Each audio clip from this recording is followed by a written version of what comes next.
Habib Ahmad, demi Allah, kalau satu Indonesia takut dengan kepulangan makhluk yang satu ini, ada apa dengan kalian? Ada apa? Kalau ada orang yang tidak siap dengan kepulangan imam besar, ini yang ngomong orang Arab, ada apa dengan Indonesia? Ada apa? Kalau pulangnya satu orang ini membuat Indonesia jadi getar, membuat semuanya jadi ketakutan, ada apa? Orang Arab itu sendiri menjawab, kalau begini ada rasa ketakutan, demi Allah ada kejahatan yang sedang mereka sembunyikan. Jangan main-main yang suka ngobah-ngerobah wajah-wajah Habib Rizik. Jangan main-main yang suka menghina Habib Rizik di medsos. Kalian menghina cucu Nabi sama menghina Rasul kakeknya. Betul? Kalau dihubungkan berlaku hadis sebaliknya. Siapa yang berbuat kejahatan dengan anak cucuku, lalu anak cucuku tidak sempat membalas semua kejahatannya di dunia, maka dengarkan aku kakeknya akan membalas semua kejahatannya nanti pada hari kiamat. Kalau sudah Nabi yang marah begitu, kita mau cari pertolongan dari siapa?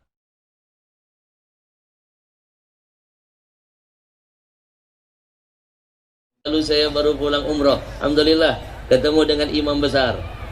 Beliau titipkan salam buat seluruh warga Indonesia. Saya berjumpa dengan beliau di depan haram, ditraktir beliau makan malam 1 jam lebih berbicara tentang negeri ini. Setiap ketemu Pak TNI, Pak Polisi, demi Allah saya saksinya, imam besar setiap ketemu tidak lain berbicara tentang NKRI. Jadi kalau ada yang masih menganggap imam besar itu adalah penghancur, pengkhianat NKRI, berarti dia salah. Demi Allah, kami ulama tidak punya niat untuk menghancurkan NKRI. Mau tahu nggak siapa penghancur NKRI sebenarnya? Mereka adalah para pejabat yang korupsi di sana sini. Itu hakikatnya penghancur NKRI. Takbir! Kalau satu orang korupsinya ratusan miliar pejabat, mau jadi apa nasib NKRI ini? Kasus Jiwasraya, kasus Asabri, itu baru 2, masih banyak yang belum diungkap. Betul? Itulah sebenarnya yang harus dimusuhi, dibenci dan dicurigai. Demi Allah, kami ulama mau korupsi apa? Kadang-kadang amplop sering ketukar. Panitia tolong jangan terulang lagi. Nggih. Saya meneteskan air mata, demi Allah saya makin cinta dengan imam besar. Nih saya bocorin nih. Nih gara-gara saya sering ziarah ke imam besar, saya sering ziarah ke imam besar. Saya ziarah karena cinta. 1, karena beliau adalah cucunya Nabi Muhammad. Tolong kalau nggak benar-benar ngaji yang benar, jangan main-main benci imam besar. Dalam tubuhnya ada darah Nabi kita Muhammad.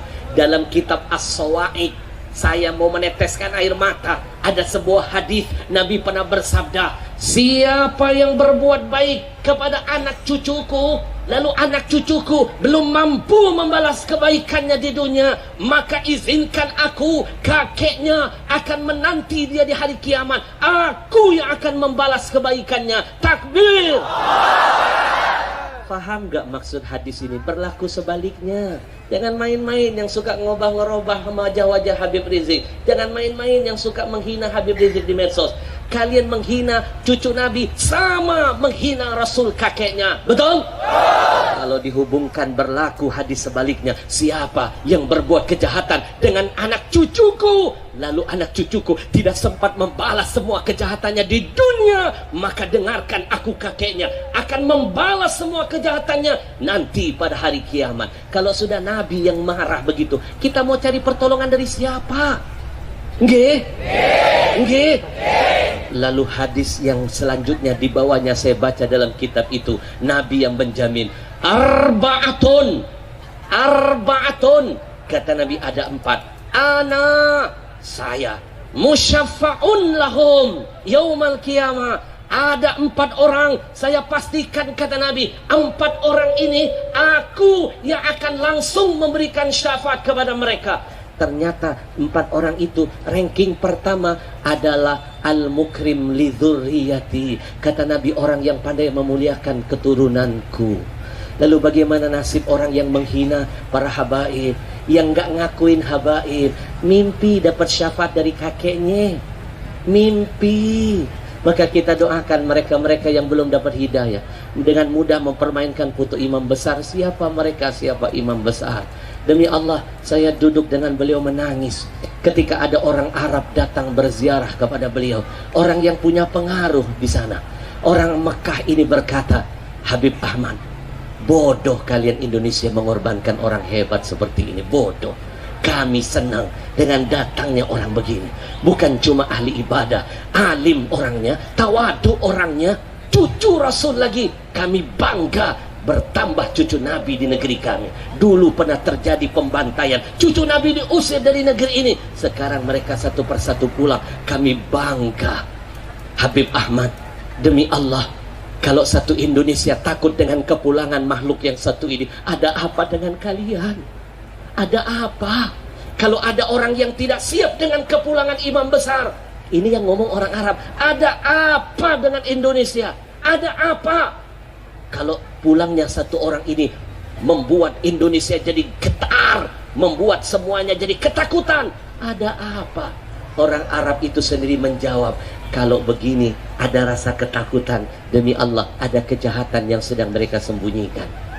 Yang cuma berani lawan kejahatan cuma makhluk yang satu ini. Takbir!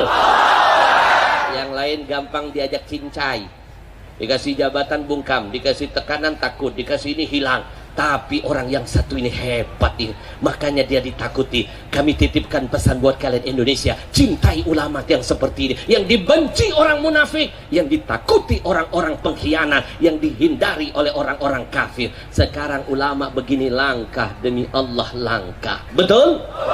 Maka saya terharu, yang ngomong bukan orang Indonesia, orang Mekah, Pak. Dia bilang kalau satu Indonesia ada yang takut imam besar pulang, demi Allah ada kejahatan yang sedang mereka tutupi dan mereka sembunyikan. Kita doakan imam besar, mudah-mudahan dijaga Allah, dipanjangkan umurnya. Amin ya Rabbal. Subhanallah walhamdulillah wala ilaha illallah. Subhanallah walhamdulillah wala ilaha illallah. Allah ya Allah, Allah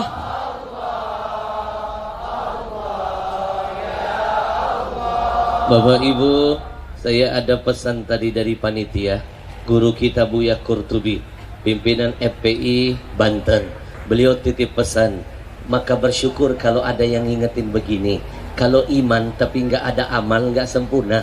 Innalladzina amanu wa amilus solihat.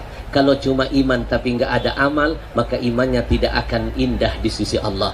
Biar makin berkah, kita gelar sorban, kita sisihkan, jadikan titipan ini menjadi jalan untuk membantu kegiatan FPI. Masya Allah, banjir apapun FPI lebih dulu datang loh Pak.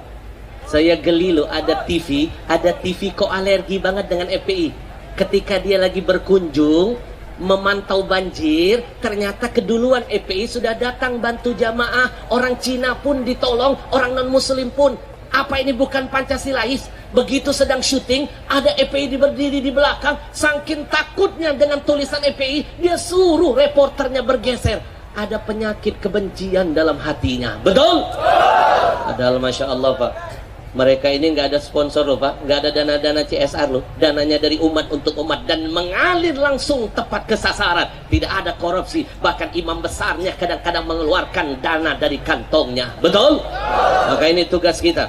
Apa yang mereka perjuangkan, bantu korban-korban bencana, ini tugas kita. Jangan biarkan mereka sendirian berjuang di jalan Allah. Kalau kita tidak berani menumpas kejahatan, paling tidak uang kita, harta kita akan berbicara di hadapan Allah, menjadi saksi bahwa kita pun mujahid di jalan Allah. Insya Allah.